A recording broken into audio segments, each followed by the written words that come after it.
Hey everybody, I'm sorry this video is a little bit late. I had made a video uh, for this week, but I decided I didn't really like the video. There was some stuff I left out, and also it just, quite honestly, it just wasn't that great of a video. But so I'm remaking it. So I'm gonna be perfectly honest with you guys. In instrument ground school, I'm not doing the greatest. I got a 72% on my midterm for that, and with the aviation classes down here, you have to have 80% in order to pass. So, yeah, if you guys could just pray that I get my can get my grades back up and maybe get some extra credit or something, that would be great. But in terms of uh, instrument flying that part is actually going pretty well. I got to do some new stuff with that.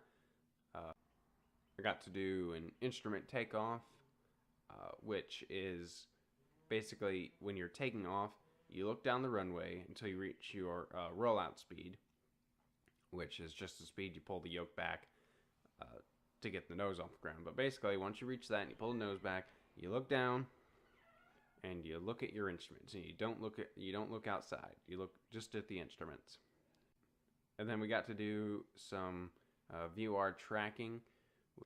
For those of you who don't know what a VOR is, it's basically just a type of radio station thing that are positioned at or near airports, and basically they transmit a frequency in uh, slightly different frequencies in 360 directions, one for each degree. But basically, you tune your VOR to this station, and there's like a little needle indication thing that tells you whether or not you are on, like whether or not you are on the frequency which is going out. And so then you basically get lined up with that frequency, and you just follow it straight in to the VOR. And we messed around with the GPS a little bit, learned a little bit about that. And then one of the other fun things on the airplane is it has an autopilot. And let me tell you, it's actually really nice not having to make sure you're still on course. All you gotta do is make sure you're not losing altitude. And again, this month we had the get-together thing that one of the couples from the church does, where they have all the students come over to their house for supper and fellowship and stuff. So that went pretty well. Nothing really too fascinating. Besides, well, I found out that that Tim, the president of the college, he can play piano. I didn't know that. Something kind of funny, but not funny.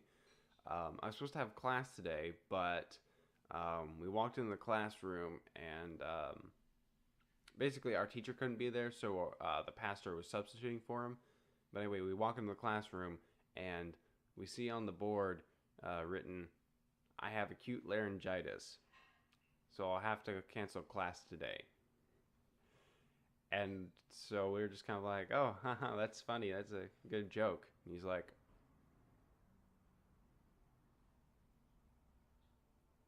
he points to the board.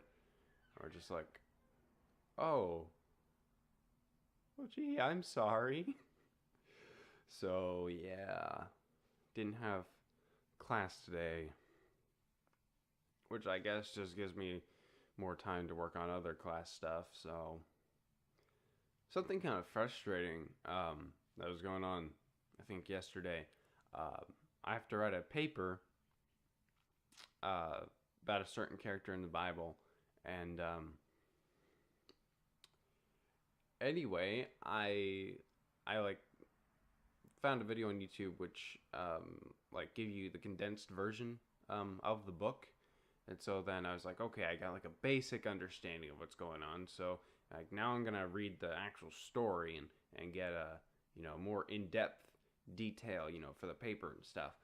And anyway, so I start reading, and there's like a particular part which the information I needed, and so I I found an audio version on YouTube and listened, and got maybe a little bit better idea. And then I was like, okay, well, I kind of want to like look at the verses like on the page, and then also look at study notes, for these verses. So um, I got out my Bible and I turned to the chapter which I knew I needed, and I'm reading and I'm reading. I'm like, this. I'm like, wait a second. This isn't saying anything about that. Like, what in the world? And I keep reading and I keep reading, and then I realize I'm in the wrong book. So, yeah. So that was dumb. But granted, originally, the book I was in and the book I was supposed to be reading were originally one book. But then they split it for some reason. I'm not entirely sure why they split it, but okay.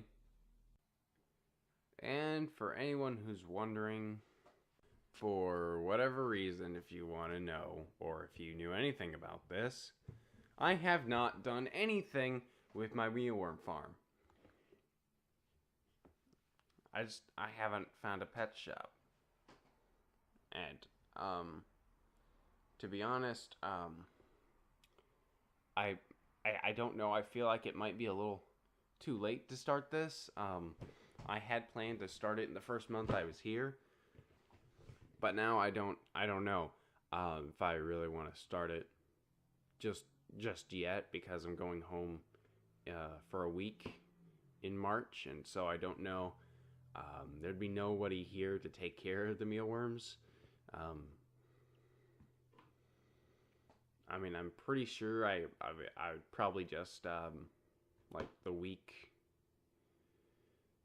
like the day I left, basically just put in fresh food for them, and they would probably be all right. But besides, I don't really know. I don't even know how the guys feel about that. I haven't asked them about that. Hey, Austin, Matt, how do you feel about me having a mealworm farm in the house? Seriously, dude. Is it okay? I want to know. Yeah, I can't really think of much else to say. Okay, I guess I better wrap up this video and stop procrastinating to get other stuff done. Okay, I'll see y'all next week.